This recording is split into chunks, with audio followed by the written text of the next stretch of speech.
ಪ್ರಯಾಗದ ಕುಂಭಮೇಳಕ್ಕೆ ಹೋಗಲು ಆಗದೇ ಇರುವವರು ತ್ರಿವೇಣಿ ಸಂಗಮ ಸ್ನಾನದ ಫಲವನ್ನು ಸುಲಭವಾಗಿ ಪಡೆಯುವುದು ಹೇಗೆ? ಇದನ್ನು ಈ ವಿಡಿಯೋದಲ್ಲಿ ತಿಳಿದುಕೊಳ್ಳೋಣ. ಹರೇ ಕೃಷ್ಣ. ಇಸ್ಕಾನ್ ಫೌಂಡರ್ ಆಚಾರ್ಯ ಜಗದ್ಗುರು ಶ್ರೀಲ ಪ್ರಭುಪಾದ್ ಕಿ ಜೈ. ಎಲ್ಲರಿಗೂ ಪ್ರಯಾಗದ ಕುಂಭಮೇಳದಲ್ಲಿ ತ್ರಿವೇಣಿ ಸಂಗಮ ಸ್ನಾನ ಮಾಡುವ ಆಸೆ ಇರುತ್ತದೆ. ಆದರೆ ಅನೇಕ ಜನರಿಗೆ ಅಲ್ಲಿಗೆ ಹೋಗಲು ಆಗುವುದಿಲ್ಲ. ಅಂತಹವರು ತಮ್ಮ ಮನೆಗಳಲ್ಲೇ ಸಂಗಮ ಸ್ನಾನದ ಫಲವನ್ನು ಹೇಗೆ ಪಡೆಯಬಹುದು ಎಂಬುದನ್ನು ಈಗ ತಿಳಿದುಕೊಳ್ಳೋಣ.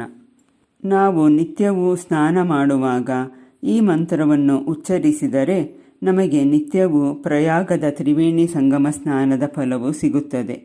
ಮಂತ್ರವು ಹೀಗಿದೆ: ತ್ರಿವೇಣೀಂ ಮಾಧವಂ ಸೋಮಂ ಭರದ್ವಾಜಂ ಚ ವಾಸುಕಿಂ ವಂದೇ ಕ್ಷಯ ವಟಂ ಶೇಷಂ ಪ್ರಯಾಗಂ ತೀರ್ಥನಾಯಕಂ. ಹೀಗೆ ನಾವು ಪ್ರಪಂಚದಲ್ಲಿ ಎಲ್ಲೇ ಇರಲಿ ಸ್ನಾನ ಮಾಡುವಾಗ ಈ ಮಂತ್ರವನ್ನು ಉಚ್ಚರಿಸಿದರೆ ನಾವು ಅತ್ಯಂತ ಸುಲಭವಾಗಿ ಸಂಗಮ ಸ್ನಾನದ ಫಲವನ್ನು ಪಡೆಯಬಹುದಾಗಿದೆ. ಇದಲ್ಲದೆ ಸಂಗಮ ಸ್ನಾನದ ಫಲವನ್ನು ಪಡೆಯುವ ಇನ್ನೊಂದು ವಿಧಾನವು ಹೀಗಿದೆ.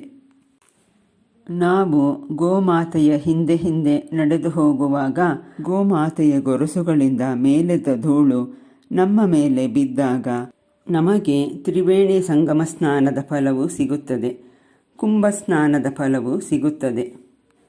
ಇದನ್ನು ಸ್ವತಃ ಶ್ರೀಲ ವ್ಯಾಸದೇವರೇ ಹೇಳಿದ್ದಾರೆ. ಹರೇ ಕೃಷ್ಣ.